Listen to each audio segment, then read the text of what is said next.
નમસ્કાર દર્શક મિત્રો, @ગુજરાતમાં આપનું સ્વાગત છે। બનાસકાંઠાના સાંસદ ગેનીબેન ઠાકોર તેમના બિંદાસ બોલ અંદાજ માટે જાણીતા છે અને ગેનીબેન ઠાકોર ખાસ કરીને પોલીસ અધિકારીઓ પર સતત નિશાન સાધતા રહે છે।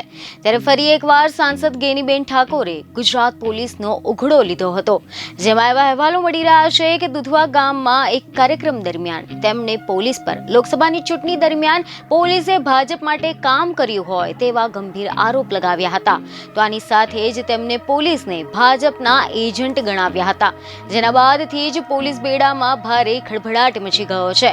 બનાસકાંઠા લોકસભા બેઠક પર ઇન્ડિયા ગઠબંધનના ઉમેદવાર ગેનીબેન ઠાકોરની જીત થઈ છે અને જ્યારથી ગેનીબેન ઠાકોર જીત્યા છે ત્યારથી તે ખૂબ જ આક્રમક દેખાઈ રહ્યા છે। તે પોતાના ભાષણમાં ભાજપ સરકાર પર આકરા પ્રહાર કરતા પણ દેખાય છે। પોલીસ પર પણ તેમને ફરી એક વખત ગંભીર આરોપ લગાવ્યા છે।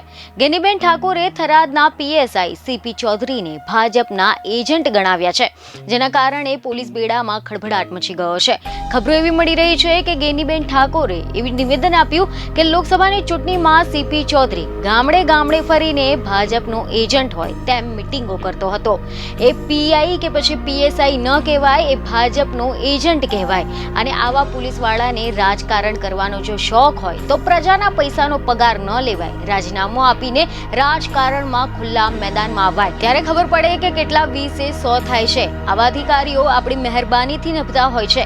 પ્રજાના પૈસાનો પગાર લેતા હોય તો તેમને ડિપાર્ટમેન્ટનું કામ કરવાનું હોય, ન કે ભાજપના કે પછી કોઈ વ્યક્તિના એજન્ટ બનવાનું હોય। એ પણ કાચના ઘરમાં રહેતા હોય તો કોઈના ઉપર ધાક ધમકી આપીને દબાણ લાવવાનું કામ ન કરવું જોઈએ। એમના આકાઓ કાયમી સત્તા ઉપર ન રહે, સત્તા બદલાતી રહે છે અને એમને એમની મર્યાદામાં રહેવું જરૂરી છે।